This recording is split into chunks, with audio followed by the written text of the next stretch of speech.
Welcome into a brand new episode of the Patriots Hub Podcast, our first game recap of the season. Alex Barth, Matt Dolloff with you from 98.5thesportshub.com. And we actually have some ball to talk about, Dolloff. Not a practice. They were in pads, which I know you've been waiting for so much. Were they?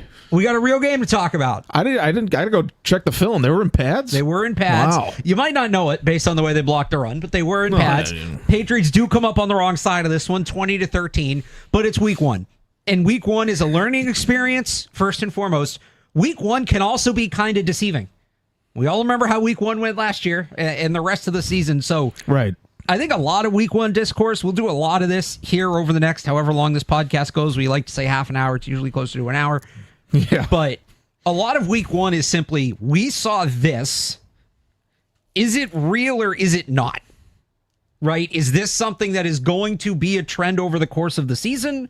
Or is this something that happened week one because week one is weird, or this was a certain matchup or whatever, and this is not actually an indicative of what the 2025 Patriots are going to be? So setting the table in that way, I just kind of want to start big picture.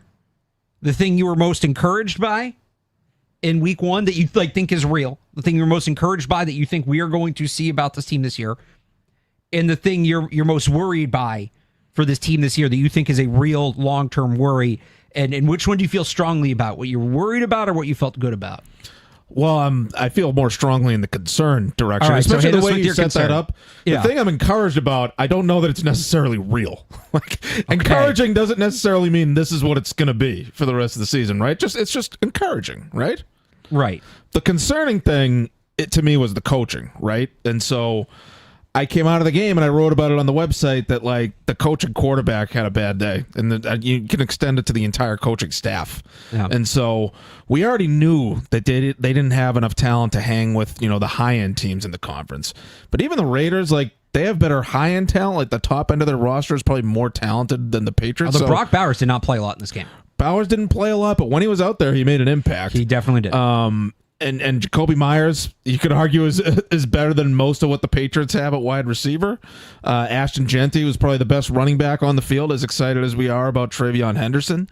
And so the Raiders had a little bit more talent, and they do have that one singular high-end edge rusher in Max Crosby, which the Patriots don't have. And so the Raiders have probably a little bit more talent. We already knew that was at least going to be close, if not a slight edge to the Raiders. That's where the coaching and the quarterback, Drake Maye, had to sort of elevate the Patriots. That's where they had to make up for that, and they didn't do it. The coaching staff, I thought they were going to be able to hit the ground running. I thought that was going to be the area that they were going to be ready to go week one, executing sharply, and we're going to get into Drake Maye's day. I know, and I didn't like Drake Maye yesterday either. But I was expecting growing pains from the offense. I was expecting Drake Maye to have these sort of bumps in the road, ups and downs, hit or miss, moments. And I wasn't expecting him to be perfect from day one, especially, first year of a new offense. It's basically like a second rookie season for Drake Maye, and he's never played a full season in the league. So I was expecting a sort of roller coaster with the offense and the quarterback. I was not expecting that with the coaching. I was expecting them to be better prepared. I thought the Raiders were better prepared. I thought the Raiders adjusted better. I thought situational awareness, was lacking for the Patriots, and they had the penalties and they had the miscues between the rush and the coverage, especially late in that game in the second half, where the Raiders sort of basically dominated the second half, I thought. The Raiders had a slight edge in talent, but I didn't think they'd have that much of an edge in coaching. And so that's the part I'm most concerned about, especially because if you continue to have these ups and downs and the roller coaster on offense, the coaching is where I thought it was going to keep them competitive in these games. Yeah. And that's the short-term concern, because they got to start. They got to get a 2-2 start here, but they can't start 1-3, 1-4, and then you get to the end of the schedule and they're well under 500, they're not even in the hunt by that point. You got to take care of business in these early games, and that's where the coaching was supposed to be almost an advantage for them, but they weren't ready to go. Yeah, and it showed up in a number of different areas. One that I just stands out to me because, again, it may not be fair to compare them to last year, but you compare it to last year. Remember how we'd come in here every week and it'd be like, all right, we got a new 2-minute situation to break down how they botched it. Yeah. And this wasn't quite as bad. No. But end of the first half, Patriots get the ball back, minute 30 on the clock. I think they're at 25, 26-yard line, something like that, going the long way. And all right, they have a lead. They're up Or no, it was... Yeah, no, they were up, I think. If I remember correctly. Let me get the exact situation here so I have it. Oh, I thought you had it up there. I had everything but the score. They're up 10-7. And, okay, so even if you go get 3 points, like 13-7, essentially the other team needing a touchdown going into the half, you feel pretty good about that. Drake Maye scrambles. And then they do this weird thing where they don't fully kill the clock, but they don't rush either. They just kind of mill about as the ball is spotted. They end up taking 30 seconds off.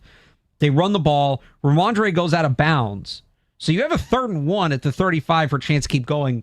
They now sort of more hurry up, and the run gets blown up. They try 3rd and 1 run up the middle, gets blown up. They punt it back. The Raiders get what ends up being an important field goal in the course of the game. So either take that ball to the half, and look, okay, it's going to be a low-scoring game. You have a lot of new pieces. I know people would be annoyed if they sat on it with a minute and a half to go. It would have been better than giving the ball back. Right? Yeah. You either have to sit on that or you have to get down the field, and they just didn't seem to know what they wanted to do. And then, obviously, the situation at the end of the game, you get the false start from Will Campbell, which is not ideal. We'll get to Will Campbell. They then decide to punt. 3rd and 20, they send a 0 blitz, which doesn't get enough pressure. And credit to Dante Thornton and Geno Smith. Geno Smith makes a good throw. Dante Thornton, a rookie, good sliding catch. But, like, they get way too aggressive on a 3rd and 20. That cost them 2 timeouts, another minute and a half off the clock by the Raiders. And now they get the ball back down 2 scores, and they're really in panic mode. It's under the 2-minute warning. So I thought a couple of... And I'm not necessarily out entirely on the idea to punt. It was the way they handled that entire thing, from the false start to the punt to the play calling on defense after, which Mike Vrabel talked about. Because if they get the 3 and out, they get the ball back with like 3 minutes left. And look, 3 minutes left down 2 scores is hardly easy. They would have had all 3 timeouts, and if you can get a quick score, now you need an onside or 3 and out stop, and then you can get a field goal to tie it. So that's a much more manageable situation than you don't have your timeouts left, a minute 49 left, and you need multiple scores. There was also, they had a chance to do the thing where you're down 10, you get close enough, you kick the field goal, so you have it that, and then you try the onside kick to go down and get the touchdown, and they're in field goal range, and they call one more play, and it ends up draining 8 seconds with Drake Maye running around, and he ends up scrambling out of bounds. They only gained 2 yards. Another clock management thing. So there was that. We can get into some of the game plan stuff. My bigger concern, though, was Drake Maye, and I actually thought he was solid in the first half. I thought if he can be baseline what you got in that first half, and pardon me here while I pull up some numbers, you can live with that. Maybe that's not everything you want, but I think that is something that you can absolutely live with. Then he throws the interception. Now, the interception might not entirely be his fault. I don't throw through contact, but also that was a spot where he probably shouldn't have been contacted. I thought the pass pro broke down a little bit. But here's what happened afterwards. Drake Maye, prior to the interception, 18 to 25, 72%, 182 yards, 7.3 yards per attempt. That's fine. I mean, that's basically a half of football. That's good numbers. It was a half plus that first drive up to the interception. Right. So like a 55% of a game. I think he had like 150 yards at half. Like, good. Fine. You're on pace for 300 plus. You got a touchdown. You're holding water. You're in the game. Yeah. Would have liked him to be a little more precise in the red zone. Like, that was going to be my big critique, but okay, fine. Throws the pick. Drake Maye post-interception and before that final garbage time drive, because the Raiders were in prevent, those were layups, right? So when he's really trying to work them back into the game after the interception, 7 of 12, 58%. 51 yards, 4.3%. So you go from the completion percentage drops about 15 points. The yards per attempt drops 3 yards per attempt. And then as a team, the Patriots had 12 first downs over their first 6 drives, including the drive leading up to that interception. I think they had 2 on that drive. So 12 on their first 6. On the next 4 drives, they pick up 2 first downs total as a team after that interception. Now, was that, and maybe this goes back to coaching, was that Maye getting a little nervous and getting in a shell? Was that Josh McDaniels getting a little nervous? Now, there's been a lot made about how much he threw near the line of scrimmage. More of that was in the second half than the first, but those weren't all designed line of scrimmage throws. Some of those were Drake Maye taking checkdowns, and he talked about it after the game. Like, the Raiders were playing multiple deep safeties. You don't want him just blindly throwing into coverage either. Like, some of them were the right call, but he's throwing near the line of scrimmage. Maybe it was a little bit of both. Maybe they both kind of clammed up a little bit. But something I thought Drake Maye did well this summer, one, he protected the ball better. But when he did make mistakes, I thought he did a good job of having a short memory, coming back out. How many times did we say Drake Maye bounced back? Drake Maye bounced back from this. Drake Maye bounced back from that. I think it got to the point where I was like, I'm just done saying him bouncing back. Like, I get it. He can bounce back. He needs to start strong. Yeah. This was the opposite. He started strong. He did not bounce back in this game. And you got to have a short memory as a quarterback. They got to let him. I mean, there's going to be some mistakes that come with the way he plays. You got to just be able to play through them. It didn't feel like they did that. Yeah, no, obviously didn't bounce back after the interception. His first pass attempt after the interception when they got the ball back. Oh, he sailed one high to Henry, right? Henry was open. He wasn't, it wasn't wide open, but he was open. He was open. If he could have hit him in the numbers, and he would have had, if not a first down, it would have been 2nd and 1. And he sailed it. And so, that was a bad sign for him. But I think it's also, Barth, I think that a problem with that is that how the Raiders answered the interception. They answered with a touchdown. Yeah. 23-yard pass, 19-yard pass. They can't get pressure. The second pass, the 19-yard pass to Jacoby Myers, they had 8 in the box, and they all bit on the play action to Ashton Jeanty. So they have 2 guys back trying to cover Jacoby Myers, or all their receivers. They can't get pressure because they're trying to rush 4 against 7 guys on the previous play. And then obviously Ashton Jeanty, Milton Williams almost got a hand on him at the goal line there, but he powered through that first block. I will say this. Credit to Ashton Jeanty, and there are the Raiders. I mean, Geno Smith was awesome in this game. Everybody was saying all week, remember last year he came in with the Seahawks and lit it up. He lit it up again. That guy loves playing in Foxborough for whatever reason. Credit to Ashton Jeanty too. The stat line doesn't show it. 19 carries for 38 yards. That was the most impressive 2 yards per carry game I've ever seen. He probably should have had less. That guy's contact balance is insane. You were saying it in the press box. The first guy to Ashton Jeanty will never bring him down. That was the case in the Mountain West. Oh, it's the Mountain West. He just did it against an NFL defense. So, right, yeah. And the Patriots, they suck 4 wins. But that defense is a hell of a lot better than anything you're seeing in the Mountain West. They keyed on him early on in the game, and I thought their tackling was actually not too bad. I think Christian Ellis had a good open field tackle on Jeanty, on a pass, actually. I think that was a pass play. But yeah, I think they keyed on Jeanty, but almost to a fault. Or the aforementioned play, where they put 8 in the box, they bite on the play action, and it's an easy 19-yard pitch and catch with Geno Smith and Jacoby Myers. And yeah, look, there were plays where Geno had too clean of a pocket, and we can get into it if you want. But I think that the Patriots, for the talent they have up front, they don't exactly have the talent to just rush 4 and get legitimate pressure against 6-7 blockers. They kept both tight ends back on that first play, and they rushed 4 against 7 guys. And Jacoby Myers Geno Smith could just stand in the pocket and then deliver that 23-yard strike to Jacoby Myers. I thought the bad complimentary football is what stood out to me there. The interception, and then the defense can't hold up on the answer. Drake Maye gets his chance to answer, and he sails it again. That was a continuation of the preseason, which was the way he sailed passes high. Yeah. There was too much of that, and it was a disappointing game for Drake Maye, and I get it. He's obviously the number one concern long term. That it all comes back to the quarterback. If Drake Maye is what he is as a quarterback, if he becomes if he's what we wanted to be, I should say, if he becomes a franchise quarterback, elite guy, he's signing a second contract here, he's their guy for a decade, he'll probably survive through multiple coaches. I don't think Mike Vrabel's going to be the Patriots head coach for 25 years. You know what I mean? So, the biggest concern is the quarterback. It's the most important position on the field. I'm just saying right now, we're going to do the podcast today. Today, the concern is with the coaching staff, because that's the people that are supposed to be bringing them along and making up for any deficiencies they have and keeping them competitive and keeping them disciplined and avoiding the bad football, taking advantage of other teams playing bad football. Instead, they were the team playing bad football. And I know Drake Maye was a part of that. But that's where you got to look at, Josh McDaniels' play calling. I know there was some times where Drake Maye missed an open guy, but there were other plays where he was under pressure. They weren't setting the right protections, and you got to look at the totality of it.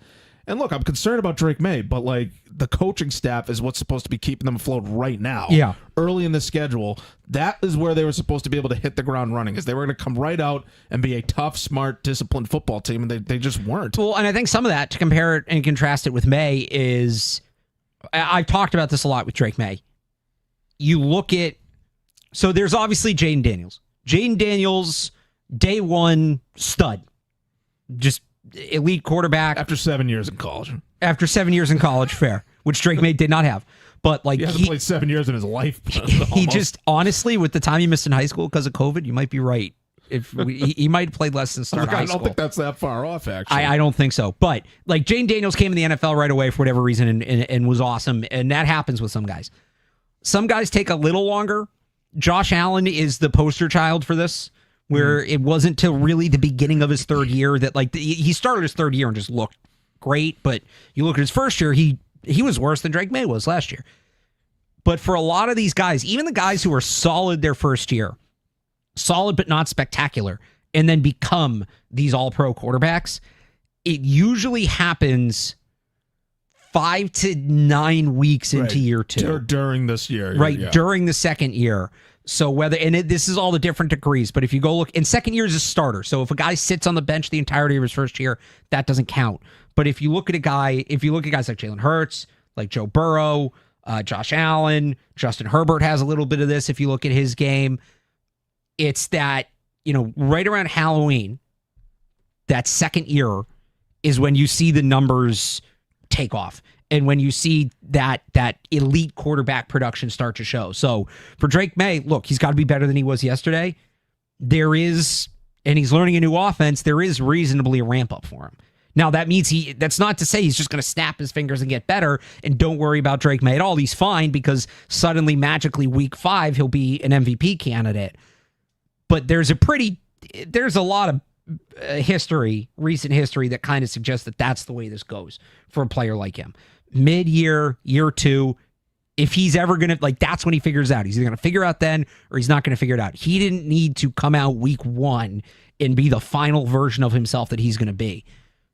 To go back to your point, part of the reason I think people are so confident in this coaching staff, they'd been there before. They'd done it. How many times did we hear about how many former coordinators, how many former head coaches they have on this staff? You weren't expecting a ramp up from the coaching staff. So when they have a rougher week 1, well, how much runway is there for this group compared to Drake Maye, who's 22 years old and has time to get better?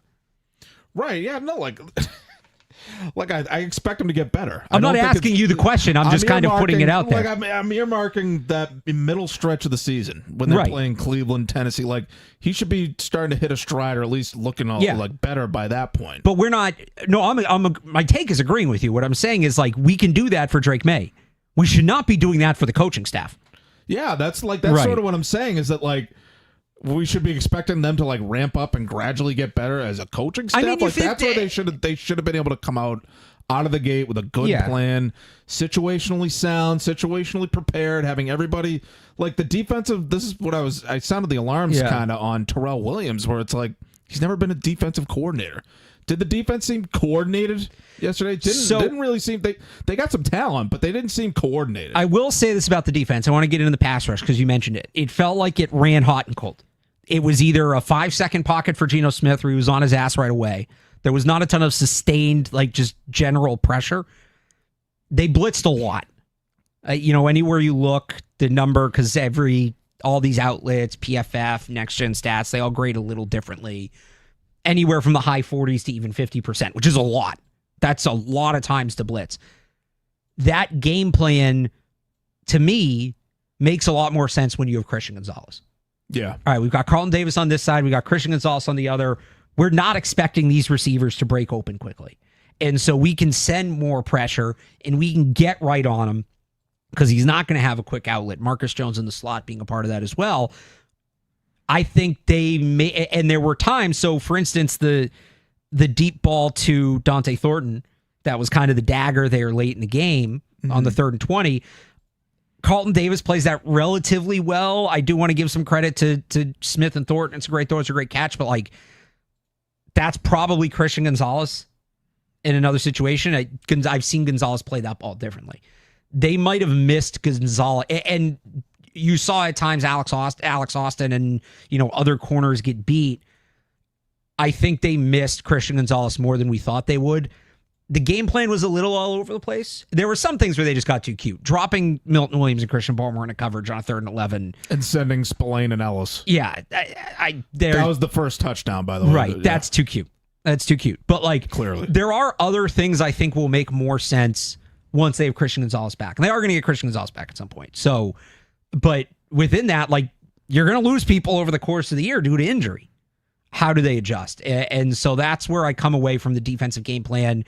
Maybe not quite as down as you, but there is a little bit of I see how this is going to work when everything's going right, but not everything's going to be going right 100% of the time. And how are they going to adjust when that happes? Yeah, I think Davis is getting a little too much crap for that play. I thought he was fine in this game. I thought he was fine overall. Yeah, right. He made the pass breakup that led to the Hawkins interception. He almost had an interception of his own, if you remember. It was over the middle of the field, and he couldn't quite corral the ball there.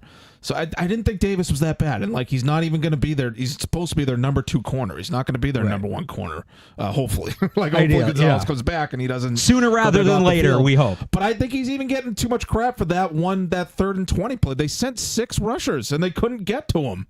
The lack of pressure is what's concerning to me on that play. But I think Geno Smith does deserve credit. Yeah. There were plays where. There were plays where he had the clean pocket. I might have said this already. No, there were plays where he stood in the pocket and they did have some pressure. He just stood in the pocket and delivered the ball accurately on time. You put Drake Maye. Drake Maye was in similar situations with the pressure and standing in the pocket, but he was inaccurate. Geno Smith was accurate on a lot of those plays. I think he deserves a lot of credit for how he threw the ball in the face of some of that pressure. But that one play, They weren't really that close to him, and they sent 6 guys. Yeah, and he got rid of the ball quickly. And I get it, Davis shouldn't have bit on the double move there. He got beat. Well, but I think you bite on that double move because you're not expecting there to be enough time. Yeah, to be a double move when you blitz as many as they did. I think it's crazy to look at it. They send 6 guys, can't get anyone near the quarterback. Did they send 6? I thought it was more. They might have sent more. I thought it was more. At least 6 guys. There was an Engage 8 late in that game. I don't remember. It might have been a different play. They sent minimum 6 guys going in on that play. However many they sent, they should have gotten pressure, and they should didn't. have gotten home. And it's just crazy that the amount of guys they sent, and then you're looking at Carlton Davis what'd you do? It's they should have gotten the pressure on that play. You know what it reminded me of? That's the concerning part to me. Was it last year or 2 years ago? They did this. It was last year against the Rams here. They sent an all-out blitz, and Cooper Kupp got kind of behind Jonathan Jones, and it was a similar thing where Jonathan Jones kind of sat down on the route expecting a quick throw, and Jelani Tavai and another linebacker ran into each other on the blitz. And so they sent 8. They got no pressure. And it was what's Jonathan Jones doing? I'm he's expecting there to be a rush throw. You're not supposed to throw from a clean pocket when you send 8. It reminded me a lot of that one. And that was just a 60-yard touchdown. He was all alone for the touchdown on that play. I count they sent 7 on the Dante Thornton one. So to the pass rush point, though, another thing that was hot and cold. I'm thinking of a different. There's other plays where they sent 6. they blitzed a lot. Maybe I'm thinking of the Brock Bowers 39-yard catch and run, I believe it was. You they also sent at might least 6 guys on that play. Couldn't get anywhere close to one him. of these guys comes on a little delay, too. So you might have just... It's the point stands. Your point's absolutely correct. The pass rush bigger picture, too, was interesting because Milton Williams and Harold Landry were really, really good in this game. Really, really good. Per next gen stats, both had 7 pressures. Patriots only had 1 game last year where 1 player got 7 pressures, and that was Keon White against San Francisco. I thought, and they're playing on the same side of the line. They're running a bunch of games off each other. There's chemistry there between the two of them, playing with a hot motor, all of it. I thought those 2 delivered. I was actually really encouraged by what I saw from 2 of their bigger free agent signings. On the other side, Barmore didn't do as much. I know you maybe have something on that. Kayvon Chason did not carry over what he did in camp. I thought he got pushed around a little bit. Keon White didn't play a ton, played more than you think. He really didn't show up. He didn't record a single pressure. So they got it from some spots, not from others. They're going to need a more balanced attack as the season goes on. I know you you can talk about this a little bit more. Barmore seemed to be the focus of the blocking scheme. So, okay, if he's going to just occupy bodies, if the production's not there, he's still doing his job. you need somebody, whether it's Chason, whether it's Keon White, whoever, off that other side from Landry and Milton Williams to continue to collapse that pocket. Yeah, but I'm curious what you saw from Barmore. Well, yeah, I came out of the game thinking Barmore was pretty much invisible, almost a non-factor as a pass rusher. But the Raiders made him invisible. Watching it, like they double teamed him, they chipped him, like they were making sure every single pass play, like we got to take care of. He was Barmore. the guy that they went and said, "This guy's not going to beat us." Exactly. Honestly, good for Christian Barmore for commanding that respect. Yeah. I mean, like, yeah, good for him, but like, good for the Raiders to go into the game and say, like, we need to take care of this guy. But that's what you want. Week one, like Chip Kelly being out of the league 9 years, like even he knows, like we got to take care of Barmore. Right. But that's what you want in that. And we talk about this with the receivers a lot, right? The coverage dictating wide receiver. Okay, if the defense is going to have to focus on this guy and send other resources here, that should free up other guys, give them more true one-on-one opportunities to win, and that one great receiver can make everybody else better. We talked a lot this offseason about the linchpin pass rusher. Who's going to be the guy that draws the attention, that limits the one-on-ones? So Christian Barmore is doing that. The production may not be there, but his gravity is still felt because, and you saw it, there's one-on-ones for Milton Williams. There's one-on-ones for Harold Landry. Those are not guys you want to leave as an offense one-on-one, but you have to pick your poison. And so I think that might be a different guy from week to week. I'd be curious to see how the Dolphins attack it next week, and maybe if Landry gets more of the attention after the game he had, because I don't think there's that much of a talent gap across the board. I don't know that, like, Barmore's not Judon. Judon was that last linchpin pass rusher they had. So it'll be interesting to see how Miami adjusts, but the fact that they have somebody that an offense felt they need to attack that way should help out. They just need more guys creating off of that. Yeah, like this is what we've been talking about on this show and we were on the radio, like lacking that true impact edge guy is sort of what's sort of hurting them right now. Like Caleb Chason, for all, he had a good summer, and I think he could have games here where like he pops occasionally for a big game, but he's not going to be that guy that's like an every down like threat to really beat a one-on-one matchup. If you had that guy that could beat a one-on-one matchup, and like Keon White, like you said, like he had a lot of those situations where he was going up against Colton Miller for the Raiders. Colton Miller just erased him whenever he was going up against Keon White one-on-one. And so, I mean, Colton Miller's not a bad player, but that's if Keon White's going to be that guy. I'm saying Colton Miller's a good player, and like Keon White is not good enough to beat him. Like, and Colton Miller is better than Keon White. Is the point I'm making? If that was Myles Garrett over there, that'd probably make a much bigger difference. Again, I go back to like Matthew Judon filled that role in New England. You look at some of the Miller Lite, the sign's going. Whatever. Bye. All right. You look at some of the other drink Miller Lite. All right, go ahead. You look at some of the other drink responsibly pass rushers that had success in New England around Matthew Judon. It was because Matthew Judon was drawing all that gravity. Barmore is doing it. It just schematically it looks different when that guy's coming off the edge as opposed to in the middle. Right. I think what we saw is kind of the issue you can have where your best hope of that impact coverage dictating pass rusher is on the interior. Right. Like I know like you got like the Chiefs like have Chris Jones, for instance. Like, I know he's their best pass, but they still have George Karlaftis. Like they have the guy that can really complement him on the edge. I'm not sure the Patriots have that. Harold Landry's a good player, had a really good debut, but he's not going to be that guy where like, oh no, we can't leave him just one-on-one because he's going to blow up that matchup. Like I don't see him as quite that guy. And I just think we saw it whenever they tried to rush 4. Like they don't quite have the horses for that, which is I think justifies the amount of blitzing they did. Well, but when you spend all that money on Carlton Davis to put him next to Christian Gonzalez, the plan should be to blitz. Like their defense is built, and they Blitz Davis a couple times too. Yeah, well, one of the third and one corner blitz I didn't understand, but when you have 2 elite corners, you want to be more blitz heavy. You want to take advantage of that. So I wasn't necessarily surprised in the volume in which they blitzed because they built a defense that basically said we're gonna come after you, we're gonna blitz, but. You still, again, I think we looked this up after the game. I believe the league high blitz rate last year was just over or just under 50%. I don't remember if that's the blitz rate or the blitz to pressure rate, but like their blitz rate was high. And okay, but it's still, you're not going to blitz that much that like you're still going to need to get home with 4 at times. All right, you want to move on to the offense? Sure. The big surprise for the offense for me. Well, actually, let's go back to how I opened the show. Because I said, were you concerned with what you were encouraged by? We haven't gotten anything encouraging. It's been a doom and gloom. Well, it's 30 minutes here. They did lose. It was not a good day. It was not a good day. That's fair. But we'll start with a positive on offense. How about? We already talked about Drake Maye, so we'll start this offensive thing with a positive. We're kind of going back and forth here. It's week 1 for everybody. We got to get back in rhythm. Are we being positive or negative right now? I'm confused. The pass protection was better than I thought it would be. It wasn't perfect, but it was better than I thought. We can get into the Kayshon Boutte. I just spoiled it. We can get into the Will Campbell sacks a little bit. The one thing I was encouraged though, Kayshon Boutte looked good in this game. He looked good.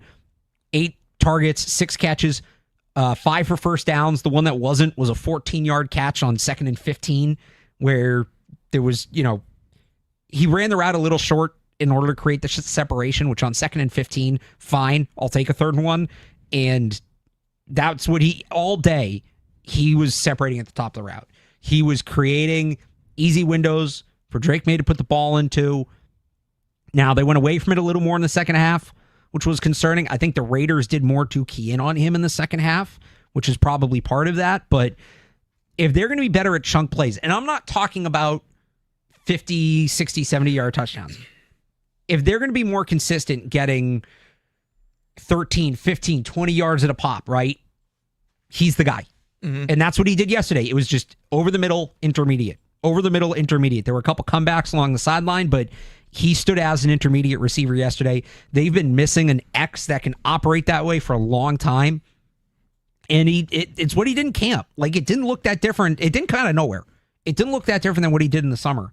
So if they are going to get better at getting yards in chunks and moving the chains, not 3 downs at a time, but picking up first downs on 1st and 2nd down, I think they're going to definitely need more of what they got out of Kayshon Boutte on Sunday. That was a really strong performance from him. Yeah, and then that's Drake Maye's strength, right? Is pushing the ball down the field. Yeah. And like even if like over the middle, like he hit Boutte over the middle a couple times with some nice and impressive throws, 15, 20 yards down the field, some of these plays. And so, yeah, like they have a connection that was building last year. And so if Boutte can be that sort of go-to guy that Drake Maye, trusts, and they're on the same page and they can connect for the occasional big play in a gotta-have-it situation, like, that's great. Like, that's the kind of thing, like, I'm not comparing the quarterbacks, to be clear. Right.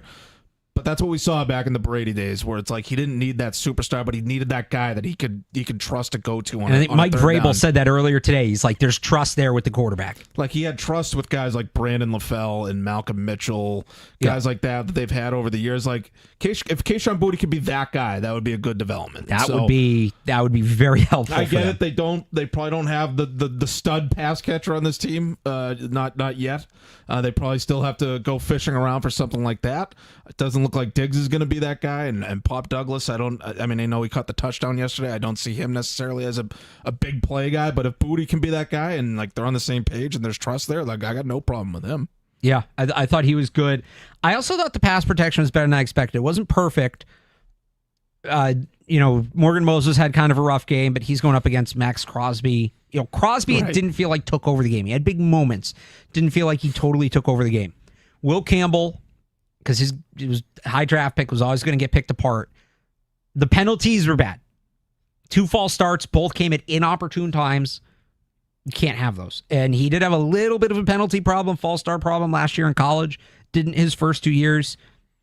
So that's certainly something to monitor.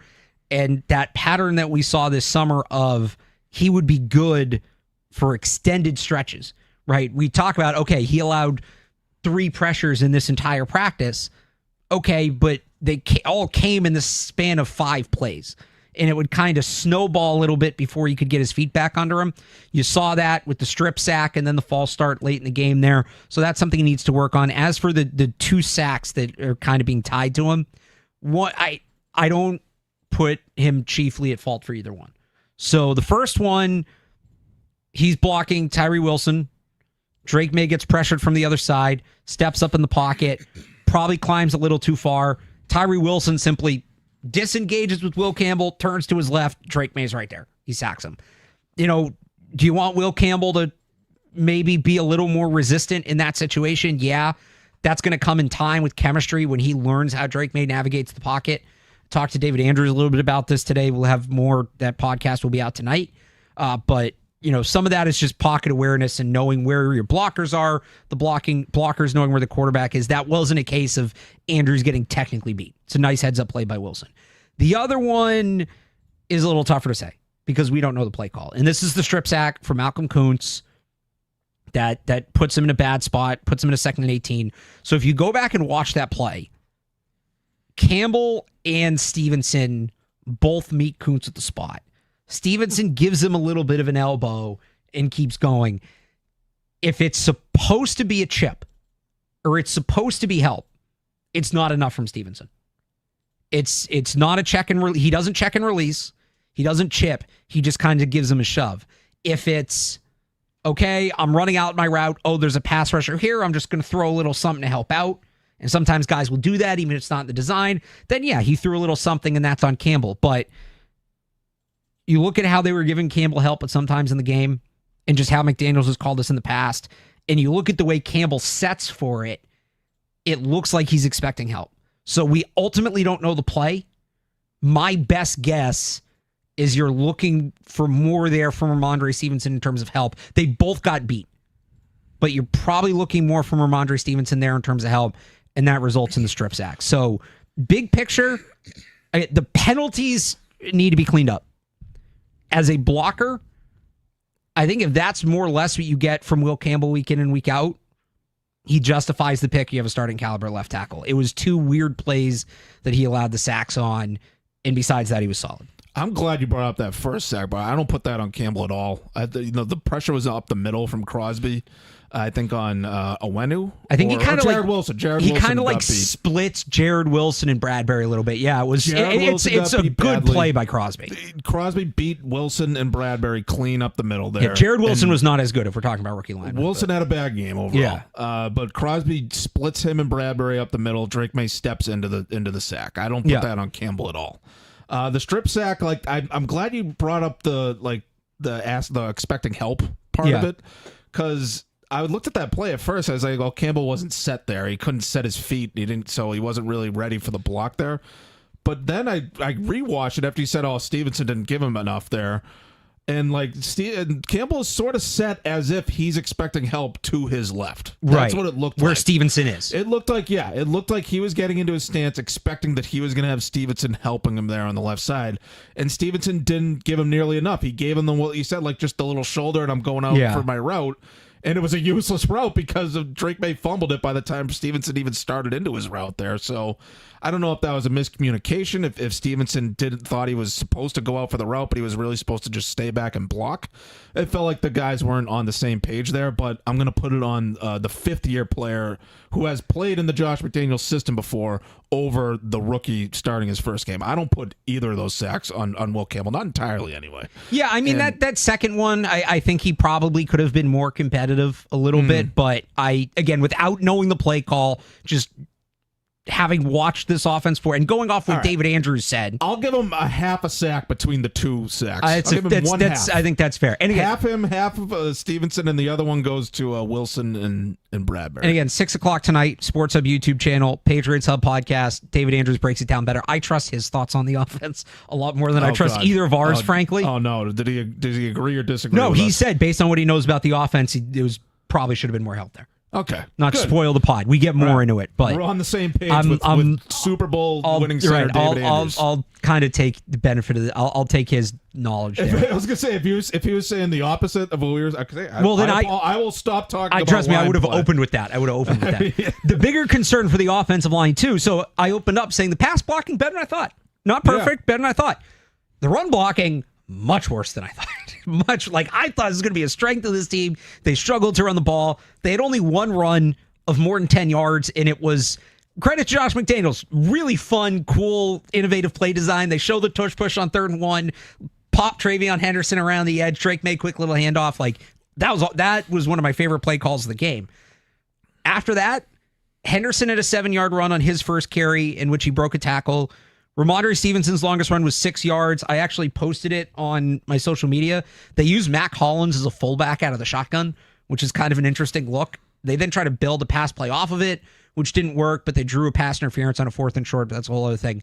Outside of those, they really could not run the ball. And look, as much as we talk about Drake Maye's game, the biggest problem with their pass game on Sunday was that they threw the ball 46 times. This team cannot throw the ball 46 times and win. They're not built for that. They can't do it. They had to, and that's where a lot of these, anyway. Not right now. They had to, and that's where a lot of these short passes come from. It's Josh McDaniels trying to supplement the run with the quick pass game or replace the run with the quick pass game because they couldn't run the ball. Whether you want to credit them for going away from it, not banging their head against the wall, or you want to say, no, they should have tried harder to establish it, we can debate that. They're not going to win games if they can't run the ball like that. They've got to be better. The two rookies struggled. I thought there was some trouble up the middle as well. They didn't even really get runs to the second level. It wasn't linebackers crashing down and making the stop. It was defensive linemen winning at the point of attack. They have to be better running the football. I was kind of surprised that Bradbury wasn't getting as much of a push as I thought he would. Owenu, like those guys, I thought would be better in run blocking than pass protection. But it was kind of the opposite of what we were expecting going into the game. Sorry, my chair's breaking on me here. Hey, you're good. But yeah, like, you know what? I thought they could have kept trying to run the ball. I know, like, once they got down multiple scores, like, yeah, now you got to throw. But I feel like they kind of abandoned it relatively quickly. I think they could have tried different run plays. Like, going back to the film, like, I'm gonna have to double check the stats here, but I'm not sure they ran it toward Will Campbell that much. I feel like they tried to bang their heads against the wall. I can actually find that if you give me a second. I think much of the trouble they had running the ball, like, and we'll see if the stats bear this out, but it felt like they had trouble running it between the tackles. It felt like that was the issue, and they didn't really have much of an answer in terms of running it around the left edge more. And you know what play I point to is like classic. Anyone who's listened to me knows I hate the backward pitch on 3rd and 1. And like this is another, like, that's how you know Josh McDaniels is back. He throws the ball 6 yards backwards on 3rd and 1. But on that play, like, if you go back and watch it, Stevenson could have probably followed Will Campbell around the left edge and would have had a chance to get to the sticks, I think. But he tries to cut back toward the interior, and I get it. Like, it looked like there might have been a little bit of an opening there, but the tackler sheds his block and brings him down. And so, yeah, like, I didn't think that they tried to run the ball as much as they should have. I thought they tried to run it up the middle, and then that wasn't working, and so they kind of got away from it. And there were also times where I thought the ball carrier could have run toward in Will Campbell's direction a little more than they did. So I don't know. Were you able to find it? I don't know if I'm wrong about that, but it felt like the problems with run blocking were more up the middle than they were on the edge. I think the numbers bear that out. There's a couple things I've been trying to pull up here to try to get the most complete picture. Here we go. Okay, so the way we're pulling up Pro Football Focus. We're going to use internet here. We're going to use two. So the NFL's internal statistics service. They break it down: right end, right tackle, right guard, truly up the middle, off left guard, off left tackle, left end. So there you go. I'm vindicated on this, right? I think so. So they had one rush off right end. They gained 1 yard. They did not run behind the right tackle or the right guard, according to this. Up the middle, 2 carries, 4 yards. Off left guard, 4 carries, 8 yards. It doesn't give the total yardage. I'm doing the math in my head here. I can't for this one. Off left tackle, 5 carries, 2.6 yards per. And then all the way to the outside to the left, 6 carries, 5.7 yards per. But that includes that trick play to Travion Henderson. But it's really that left end, because I'm talking about Will Campbell getting out into space and running toward the sideline kind of as a run blocker. Like, they didn't try enough plays like that, I don't think. I think they could have done more. In that, trying that kind of play. So I was able to find it for, here we go. This is for the team. So this has the Patriots off left tackle, 1 carry for 3 yards, off left end, 8 carries for 44 yards. But again, that includes the Henderson one. Stevenson off left tackle, 1 carry for 3 yards, 2 for 8 off left end. Okay, I think I'm still vindicated. I think they could have run it more to the left edge there. Well, with Will Campbell going out into space on the left. Well, side. They didn't run it to the right at all. But no, I think that they could have gone more outside and less up. Is what you're saying? They could have gone more outside and less up the middle? Yes. Yeah. That's what I'm Okay. saying. Yeah. I thought you said they did. I'm like, no, they ran more to the left than the right. Yes, they could have. They also probably could have run to the right. That feels a little predictable that they called one. Does PFF agree with that? PFF has them, with one run to the right side. That's Morgan Moses and Mike Onwenu. That's the side you should be running behind. Right. That's weird and any. I hadn't even seen that until I just pulled that up. That's your experience. I don't know why they wouldn't running away from Max Crosby, I guess. So that's something to. All right, let me ask you this: real or fake? The Patriots will run more to the left than the right this year. Was that a fluke week one thing, or was that real? I think they're going to look at the tape and say we got to use Campbell in space as a run blocker more. So I'd say they're going to run to the left more going forward. I think it might have been a little fake. I wonder if they were just not running towards Max Crosby. But we'll see. We'll see next week. I'm not quite following on the real versus fake. I'm just saying I think they got to run toward the left end more than they did. So I guess what I'm saying, real versus fake, for the season, will the Patriots heavily skew their run game to the left side like they did yesterday? Or regardless of how often they run, right?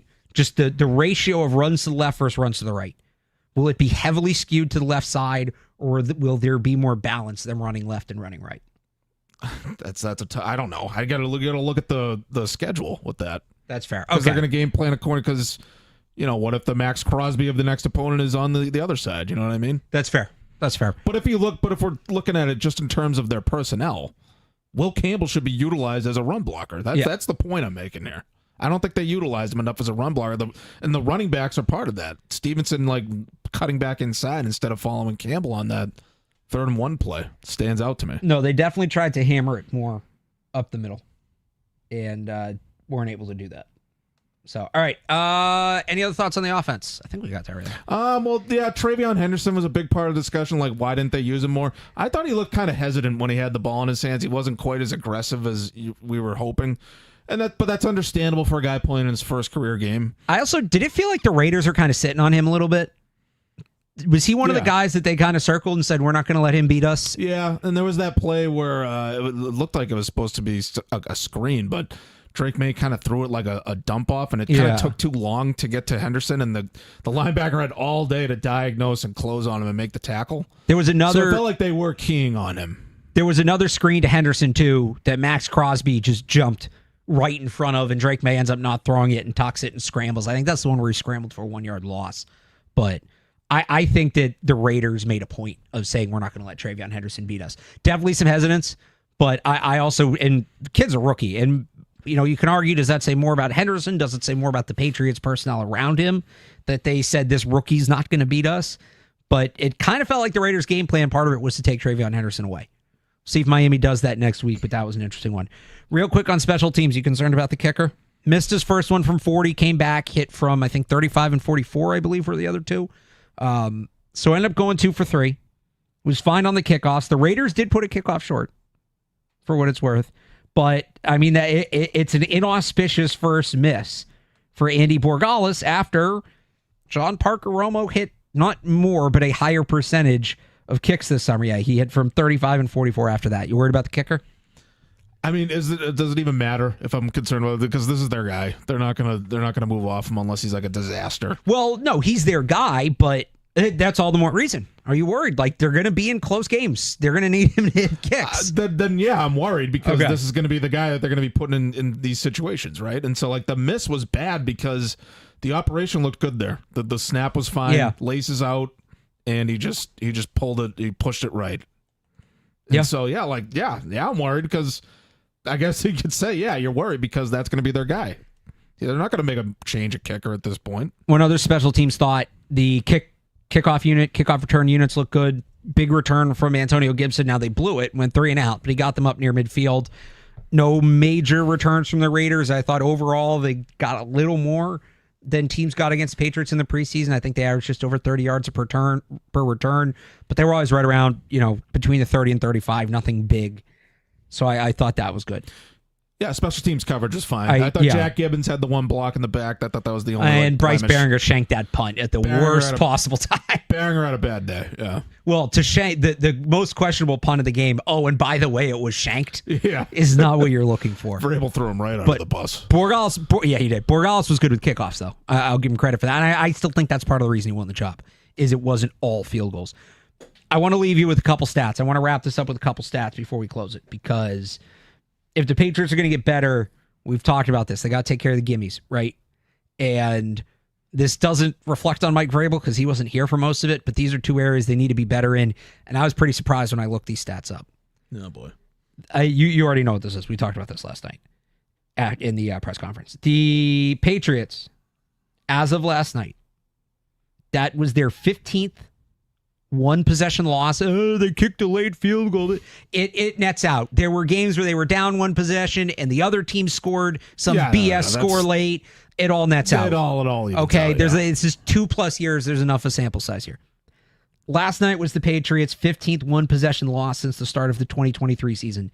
That is the most in the NFL in that span. They are 7-15. They also have one of the lowest winning percentages. The Bears, I believe, are the only team that's lower, and I think the Giants. They are one of the worst one-possession teams in the NFL. You have to win one-possession games to be over 500 in the NFL because most games end up being one-possession games. They have to be better in that regard. Oh, and by the way, it would have been a one-possession game yesterday anyway if Borregales hits the kick he should have hit at the beginning of the game. And just rewinding back to that last the questionable punt, I think he gave up on the game there. That he basically gave the game away. And I know you want to say I get the thought process and all that. I don't get it at all. I think I know it was going to be like 4th and 18 or whatever. Fourth and 10. 4th and 10. Okay, I'm thinking of a different possession. 4th and 10 though, you're still going to go for it. That's your best hope in that game. You're not getting the ball back with a chance to a realistic chance to come back from 2 possessions at that point. You have to go for points there. That was, I think the fact that Vrabel brought it up and tried to explain it without even being asked about it tells you that he knows that he kind of screwed the pooch on that one. And it's a costly mistake in a close game. Again, one possession games. Again, that's sorry to just, if I can just finish. Yeah. That's where you're going to need the coaching to come through. They're going to need to be situationally sound in these close games too. That stat, and this is over now 3 head coaches. It's mostly 2, and then Vrabel yesterday. Vrabel's the one that put them over the top, I guess you should say. That's a coaching stat. Most one-loss games in the NFL in the last 2+ years. That's a coaching stat. 7-15. They've also played, I think, among the most one-score games. They're playing a lot of these, and they're losing most of them. The other one I want to leave you with. Since the start of the 2021 season, so we're going back now. Since the start of the 2021 season, the Patriots are now 11-24 at home.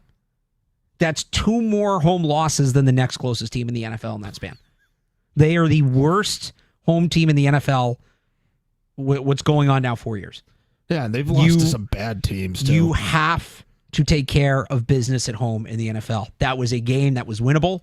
It was at home. West Coast team coming east, dome team, desert team, cold, rainy day.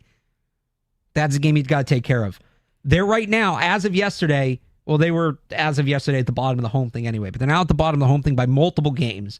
The Panthers and Cardinals both had 22 home losses. They were both on the road yesterday. So they have 22. The Jets joined them at 22. The Patriots are 24. And they now have one more one-possession loss than the next closest team. They got to dig themselves out of the bottom of those categories. That's not where you want to be. Again, some of the other teams they're up there with. One-possession losses. Jaguars, Titans, Bears, Falcons, Chargers, Saints, Giants. Yeah, I'm sick of them being in the same class as these other crap teams. Worst home records. Patriots, Panthers, Cardinals, Jets, Bears, Texans, Giants, Colts, Jaguars, Saints, Commanders, Titans, Seahawks. Those are, I believe, where I cut this off yesterday, was the only teams under 500 at home. So 13 teams. They got to be better in those regards. It's just, no question about it. I think now in retrospect, now that we've seen the game play out, I know all those circumstances you laid out with the Raiders coming out west and coming from west to east, and they play in a dome and all that. But it feels like they could be decent this year. They do have the high end talent on defense, and they have Crosby. Obviously, they have the high end talent on offense. I think Geno Smith is a good quarterback. Not close to the top 10 or anything like that, but a pretty good quarterback. And Pete Carroll's always been at least a pretty good coach, and he's got pretty good coordinators. They should be in the mix. But that's where we want the Patriots to be, right? We want the Patriots. We wanted that game to be closer and more competitive than it was. The Patriots wouldn't let it happen because coaching and quarterbacking wasn't there. That's my big takeaway. They'll need it next week. Speaking of defending home field, they go to Miami, House of Horrors. So they got to figure out how to win there. and avoid starting 0-2. We'll have a preview of that for you later in the week. To stay tuned on all of it, make sure you subscribe to the Patriots Hub Podcast wherever you get your podcasts, and the Sports Hub YouTube channel as well. Thanks to Jake for hanging out back there for the hour. Make sure everything worked. Thanks, Almost Jake. an hour there. Good first recap show. We have more on 985thesportshub.com. Until the next one, for Matt Dolloff, I'm Alex Barth. Thanks for tuning in. We'll talk to you next time.